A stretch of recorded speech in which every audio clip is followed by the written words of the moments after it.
Hello friends, आज का हमारा टॉपिक है सोडियम हाइड्रोजन कार्बोनेट का निर्माण कैसे होता है और इसे सरल भाषा में कैसे समझें। और इसे जब तीसरा टॉपिक हमारा, और इसे जब खाना बनाते समय गर्म करते हैं तब क्या होता है। और चौथा टॉपिक है हमारा, इसका उपयोग कहां कहां होता है। ठीक है, हमारे घरों में इसे खाना बनाते समय कैसे उपयोग करते हैं या और इसका उपयोग कहां कहां होता है। चलिए इसके बारे में चर्चा करते हैं। एक नंबर टॉपिक से, सोडियम हाइड्रोजन कार्बोनेट का निर्माण कैसे होता है।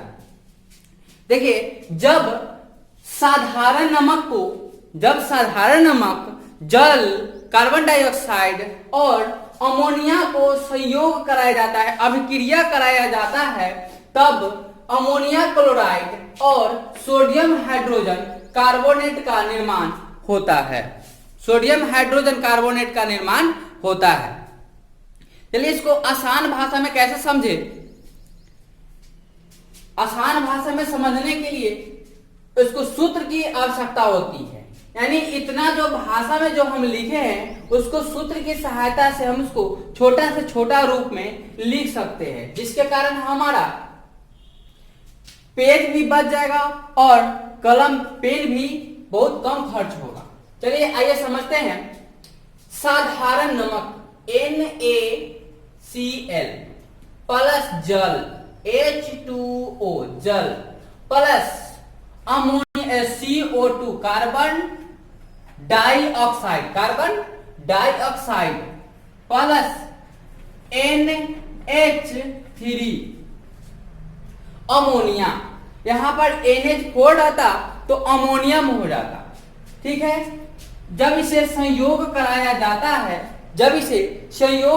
जाता है तो अमोनियम क्लोराइड और सोडियम हाइड्रोजन कार्बोनेट का निर्माण होता है। देखिए यहां पर NH4Cl देखिए यहां पर NH यहां 3 है, इसमें से एक आ जाएगा NH4Cl plus NaHCO3 sodium, 2 hydrogen था उसमें से एक हाइड्रोजन यहां आ गया, सोडियम हाइड्रोजन कार्बोनेट। यहां पर CO2 और ऑक्सीजन 2 को था और इसमें से एक संयोग कर लिया यानी CO3 बन गया, कार्बोनेट बन गया, यानी ammonium chloride plus sodium hydrogen carbonate का निर्माण होता है। ठीक है, अब आगे चलते हैं। जब इसे खाना बनाते समय गर्म किया जाता है तब क्या होता है। आइए चलते हैं। अब हमारा तीसरा टॉपिक था, जब सोडियम हाइड्रोजन कार्बोनेट को गर्म किया जाता है तब क्या होता है। देखिए यहां पर जब सोडियम हाइड्रोजन कार्बोनेट को खाना बनाते समय गर्म करते हैं तो यह ऊष्मा प्राप्त कर सोडियम कार्बोनेट जल और कार्बन डाइऑक्साइड का निर्माण करता है। जब सोडियम हाइड्रोजन कार्बोनेट CO3 को जब गर्म करते हैं, यानी कि जब ऊष्मा इसमें प्रदान करते हैं, तब क्या होता है, sodium carbonate Na2CO3 sodium carbonate जल H2O जल और CO2 का निर्माण करता है। देखिए यहां पर संतुलित समीकरण नहीं है। यहां पर देखिए इसमें हाइड्रोजन 2 है और इसमें हाइड्रोजन 1 है, इसमें सोडियम 2 है और इसमें सोडियम 1 है। ठीक है, तो इसमें 2 से गुना कर देते हैं, 2 सोडियम भी हो गया और 2 हाइड्रोजन भी हो गया। ठीक है, अब चलते हैं कार्बन के बारे में बात करते हैं। कार्बन की संख्या यहां पर 1 है और यहां पर 1 है। कार्बन की संख्या हो गया 2, यहां पर पहले 1 था, यहां पर भी हो गया 2। अब चलिए ऑक्सीजन की बात करते हैं। तो ऑक्सीजन यहाँ पर 3 है, यहाँ पर 2 है, 3 2 5 हो गया, और यहाँ पर 1 हो गया, 6 हो गया। यहाँ पर पहले से 3 था, यहाँ पर 6 करने के लिए हम 2 से गुना कर दिए, ये हमारा संतुलित समीकरण बन गया।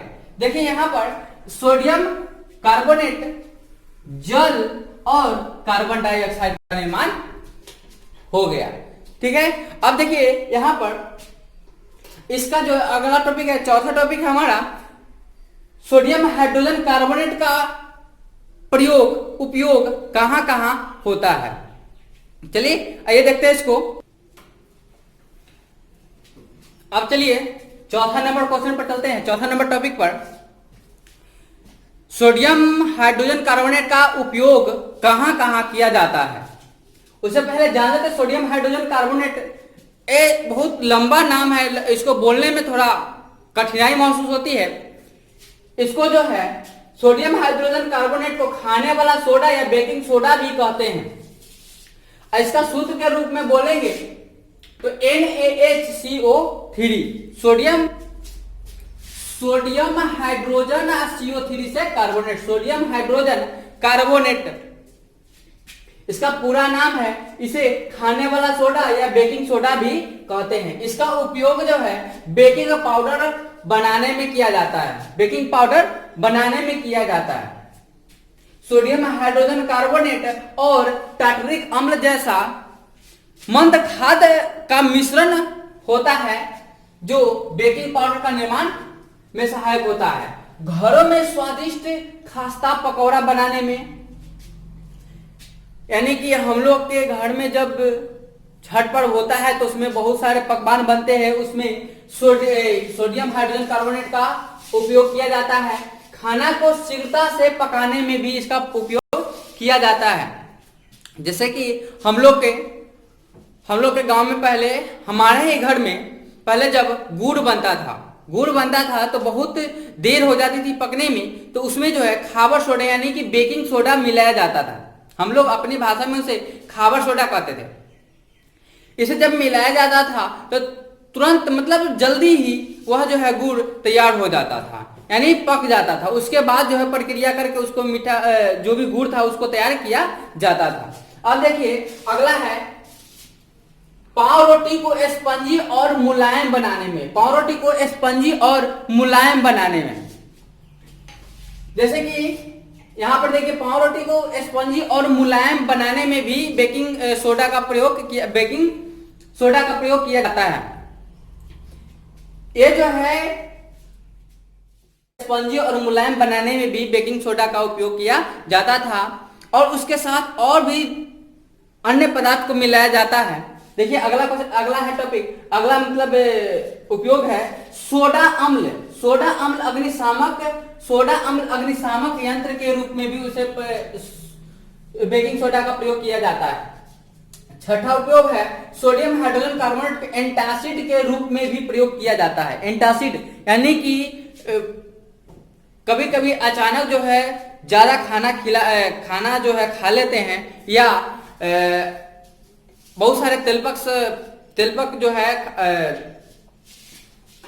कचौड़ी हो गया या अदर कोई भी वस्तु हो गया जो अत्यधिक खा लेते हैं, तो हमारे पेट में जो है एक जलन यानी गैस बनने लगता है, जिसे हम लोग परेशान हो जाते हैं। उसको दूर करने के लिए यह जो है हल्का सा दुर्बल मतलब एंटासिड के रूप में भी प्रयोग करते हैं। ठीक है, अगला टॉपिक है हमारा मधुमक्खी के डंक।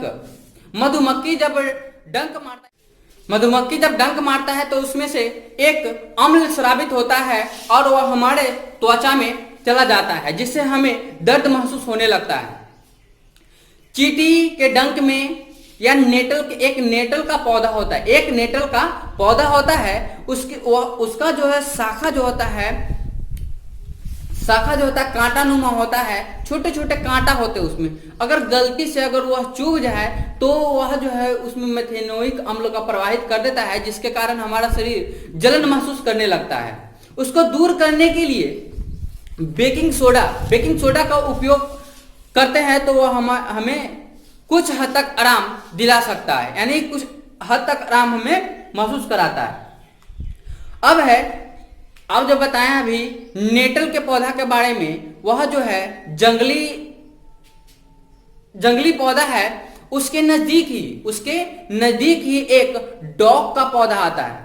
डॉग का पौधा उगता है उसी के नजदीक, ज्यादातर उसी के नजदीक होता है। उसका जो है पत्ती को रगड़ लेने से वह जो है उदासीन हो जाता है और जलन महसूस कम होता है। ठीक है, आज के लिए बस इतना ही। अब फिर मिलेंगे अगले टॉपिक केमिस्ट्री पार्ट 4 में। आप लोग से बार बार अनुरोध करते हैं कि अगर हमारा वीडियो अगर पसंद आता है तो उसे एक लाइक और कमेंट बॉक्स में अपना सुझाव जरूर दें। इससे हमारा मोटिवेशन बनता रहे और इस तरह के अनेक प्रकार के वीडियो हम आप लोग के सामने लाते रहें। आज के लिए बस इतना ही। धन्यवाद। Thank you for watching.